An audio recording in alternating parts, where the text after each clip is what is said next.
Okay, so first of all, would you mind introducing yourself?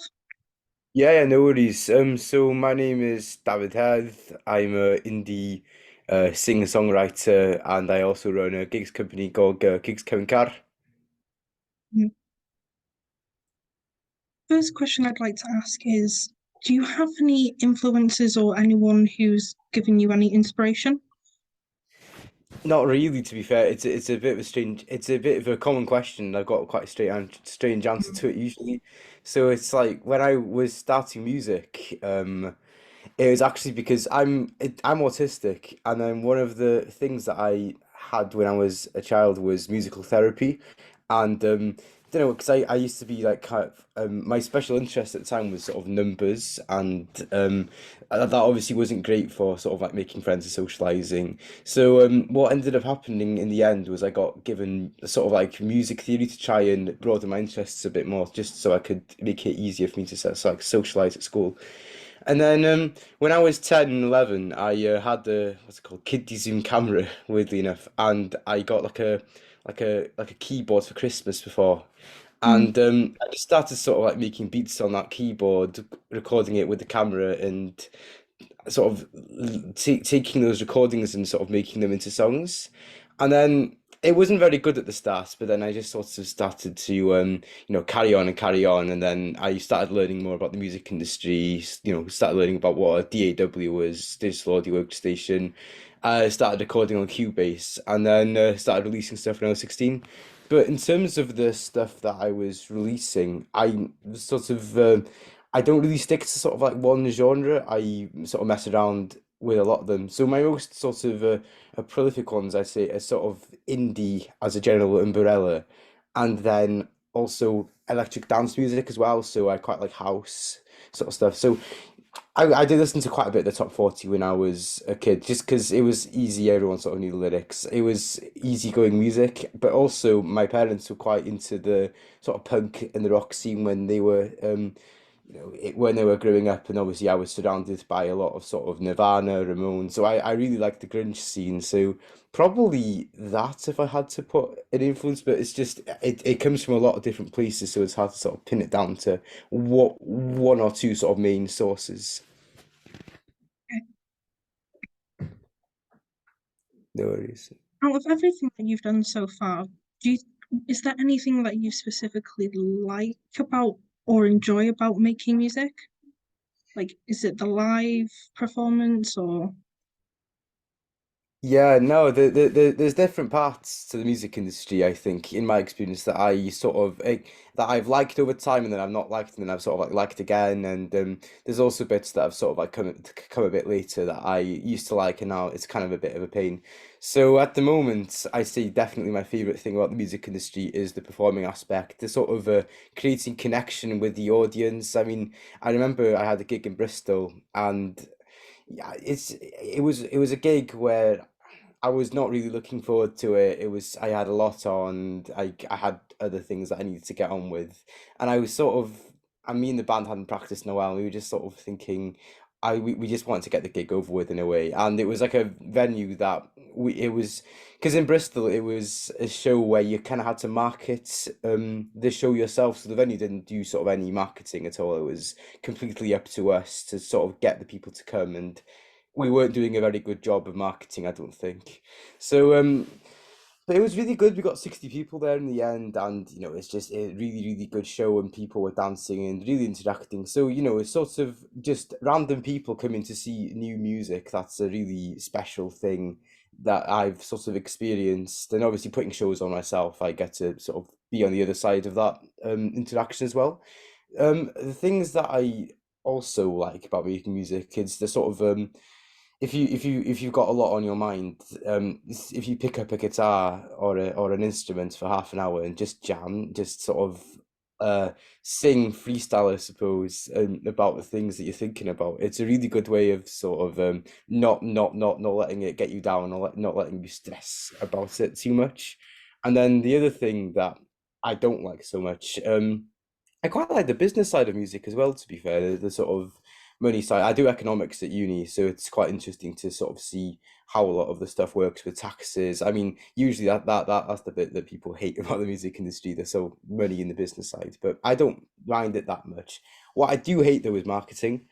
I sort of hate the idea of making posters and sort of doing the TikToks because I read somewhere that record labels now that they don't go to gigs to sort of look for artists. They look on TikTok for the sort of next big viral thing, and it's just this it's such social media is just it's ruining the music industry in my opinion. I mean, I do the whole TikTok thing, I do the whole Instagram thing, but it's like I've not posted on my Instagram like my band account for like 2 weeks, and the Spotify streams have started to dip a bit. It's just so mad how sort of just these little videos that don't really mean anything to me. It's like half of my streams are just because people are seeing it, and it's a big competition to get people's attention, and I don't like the whole that. I wish we could just make music and people would just automatically like it because it's music, but that's just not how the world works, and that's what I hate about it, really.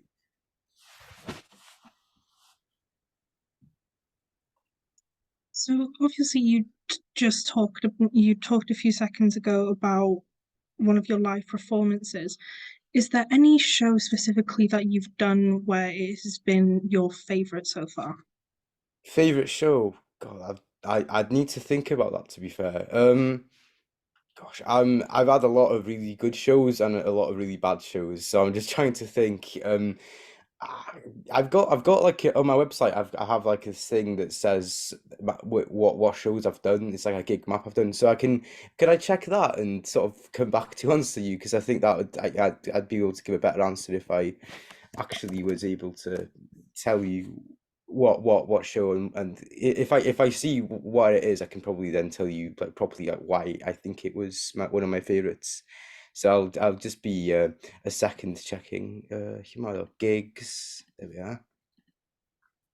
So I think one of the best ones, the biggest shows that I was always looking forward to do as a kid was play Clwb Bach in Cardiff because a lot of my sort of Welsh influences, so sort of Alpha, Lewis, Gwilym, they were always playing in Clwb, and I just thought it was really cool that they were doing that. And then but no, I genuinely think one of my favorite shows was is the show in the Fleece that I did in Bristol. And it was again one of those shows where you had to sort of market yourself. And we decided that we were going to try and do a really good job of the marketing. And I hadn't gigged much before then as well. And one of my songs, fake Hindi song that I'd written in the city, but in Bristol. Um, I had just a bunch of like a lot of my friends came to the gig and they were like sort of singing the lyrics back whilst I was whilst I was performing, and obviously as a musician that's just one of the best like things you could ever hope for. So it'd probably be because of that, just because people enjoy gigs more when they know the songs, I tend to find. I mean, I'm like that. So it's just as someone people have taken the time to actually learn that as well. That is really big thing. So that would have to be one of my favorite shows. Okay. During so your music career has been going on for I think a couple of years now, was it? Oh, yeah, I've been releasing since Yeah. 16. Throughout these couple of years, what do you think your defining moment in your career was? That's a really good question, actually. Gosh, defining moments. Hmm. Uh, Probably when I released. I really I think it's I've got one person mostly to thank for sort of because between sort of the first two albums that I made, I was quite young. I didn't really know what I was doing. I mean, I enjoyed the process of sort of recording and doing it a lot, but it wasn't, I'd say, to like recorded to the standard, or it wasn't the sort of music that I'd be happy with sort of releasing now. And I learned a lot from. I remember I was thinking, right, I need to get around in this music industry. So I started sort of DMing a bunch of celebrity, well, not celebs, like bigger artists in the scene, such as like Endav. And Endav, obviously, I'm a big fan of dance music. I wanted to make like a dance song with him. So I just DM'd the guy and he was like, he checked out my stuff and he was like, yeah, sure, you got a good voice. We'll get working on writing. And then we just went to Caernarfon. I think it was after I finished sixth form, and then we just had a day in gallery recording and writing Newell. And ever since then, it's the sort of streams have gone up. The gig opportunities have been a lot better as well. So that would probably be the defining moment because it was just such a massive change in what I was doing. But then also I used the skills that I learned with Endav to release Atgafodi, the other dance song that I made. And that was sort of the first time I released a song. It went really well without sort of the the sorry, I'm stuttering. Without sort of any extra help or any like without having to rely on a collaborator to kind of get me there. But one of the dreams I always had when I was a kid, I always wanted to, I hate sort of DistroKid and CD Baby and all these sort of distribute like self-distributing platforms because they're rip-offs. They take like half of your they actually yeah, because CD Baby took half of my what was it? My publishing revenues, which is basically PRS. So Mm. it's like they're willing to support up and coming artists, but only if they get to rip them off. That's what I tend to find with them. And I think I just wanted to get out of that and sort of get with a sort of like small Welsh indie label. And then I was in I was in Abertawe and I was performing a gig supporting Morgan Elway. I got booked in by the like sort of Mentor Iaith in Abertawe. And then they offered to sign me to their small label, and I ever since then things have sort of changed. So probably being signed by Bryn Rocks and sort of joining the Bryn Rocks family, which are they're really cool people. Okay. So obviously you some people would mostly know you for your time writing music during the pandemic. How what was it like writing music during that time? Horrible, horrible, horrible, horrible, horrible. I hated COVID so much. No, because my second album, which I'd been working for a year, Hinalala Atlas, the suicide, yeah, and that was released 10 days before cool. No, it was April the 2nd.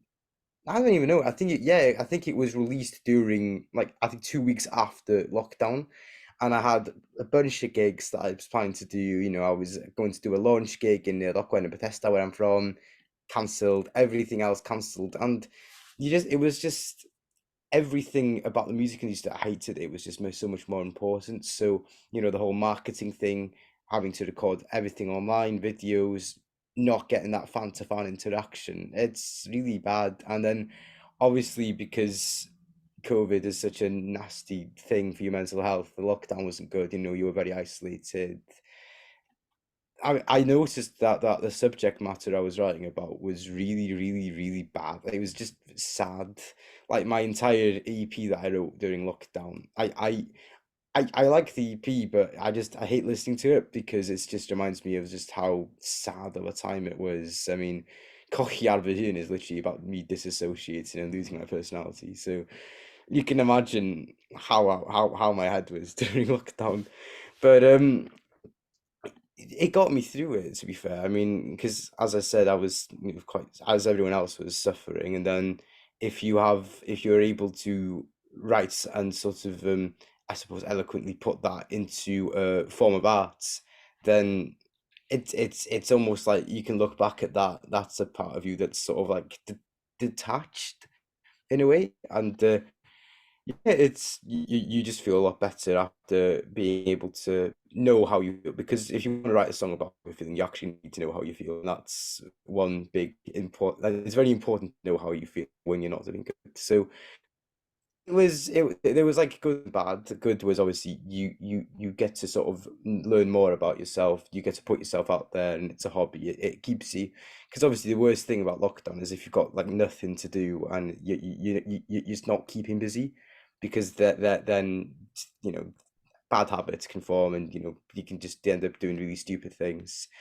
And then obviously the bad thing is you're working so hard on this music and you're doing all this TikTok and I did probably 12 online gigs during the pandemic and like Sellard was saying, oh, poster boy for also working hard and but I was just burning myself out and it was not a healthy sort of relationship with music. Whereas now I feel like I have a better relationship with it.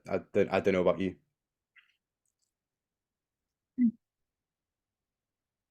So if you were to compare your music to from when you first started to your music now, do you think it's evolved? Like your music take like has evolved over time? Yeah, my music taste has evolved. I mean, I'm still sort of all over the place. I love sort of every genre, but I don't know. I think I always struggled with sort of like knowing what I like and what I don't, what I want. So I think maybe now that I'm a bit older, obviously I could be more refined about the sort of music that I skip and the sort of music that I listen to. But also I think now I'm just with music taste, I give more things a chance. So before, if I saw a gig, I didn't really know anyone that was playing, I'd probably just say, no, don't want to go. But I'd actually consider going now because that might be a new experience. And yeah, I can appreciate a lot of different things, obviously, with music. But in terms of my own sort of music, I think yes, it has because due to the people that I've worked with, such as and I was youth ambassador for Anthem all of last year, and obviously I had loads of sessions with them, and it was really interesting to learn more about how the music industry works and about how other artists, because everyone else was basically musicians. There was like 20 other people in the group, and they're getting to see their perspectives was very it was very educating in terms of being able to see how other people work, because then you can incorporate that sort of stuff into your own into your own way of doing things. But yeah, I just feel like maybe if anything, I think I was a better lyricist or like songwriter when I was 14, 15, because at school I just thought because I did loads of literature and stuff for my GCSEs and A levels, I was always really exposed to reading a lot and I was exposed to poetry a lot. And those ideas were very good for making songs. Whereas now I'm very bad at like being consistent with writing songs. I think a lot of that's to do because I just don't read enough. I need to read more. But it's again, I'm a very busy person. Second year uni, doing gigs from card. It's, don't know, you have to sort of balance it and consider, yeah, maybe I did write more when I was younger, but I was living at home. It's different when you're younger to when you're in your 20s.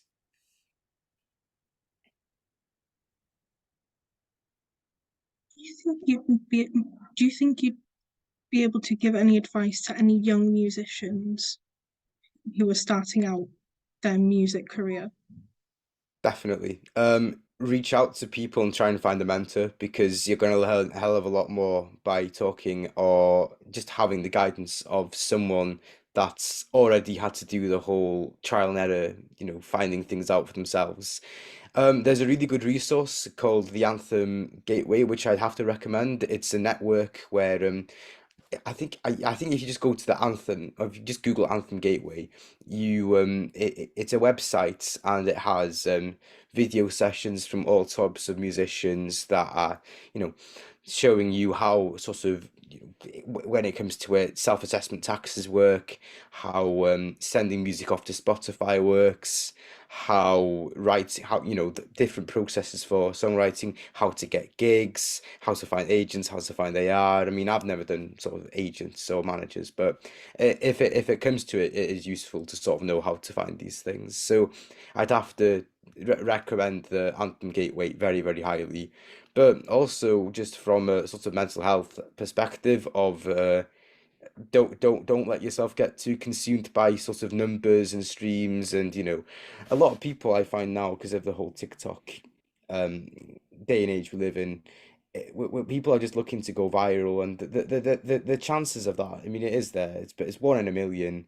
At the end of the day, just try and be proud of what you're actually creating in the end, and just do music for you, man. Like don't just do it to sort of try and impress other people. Like just do it because it's something that gives you joy, and try and keep that joy for as long as you can, because it is very valuable, that feeling of joy that you get from making music. It's a final kind of question. Yeah, no worries. Next Friday, apparently you are supposed to be scheduled for a performance with a band called Baseless in the Globe. Yeah, yeah. Are you looking forward to that? Yeah, I can't wait. So I think yeah, I think they changed the name because it used to be Kayla. I Mm, think she's on the course as well. She's yeah. brilliant, she is. But yeah, I'm supposed to be performing with Baseless, and there's two other support bands, Tesney Hughes and Miles Mm, Parkio, and the Globe is an amazing venue. I've gigged there before. Really good crowd that comes there. Nah, I'm really excited to be able to be there because every gig I've had at Globe has been fantastic. But yeah, and it's just it'd be the first time for me in the band to be there as well because Morgan and Oshan are playing as well, so mm. it should be nice just to be able to what's it called, like just have a good time with the lads and then have a few pints later and see Baseless play. I've never seen them play before. I mean, I booked them for Gigs Chem Car 3, but because I had essays and things, I couldn't come up to the actual gig in Bangor. I was stuck in Bristol, and my bassist Oshan was like managing it for me. So I'm really excited to see the band live. I'm proper buzzing for that. Thank you. Yeah, no worries, my pleasure. Anything else you need to know at all, or is that okay? That should be all. Yeah, Brill. It was nice speaking to you, by the way. Diolch am hynna. Thank you. Thank you.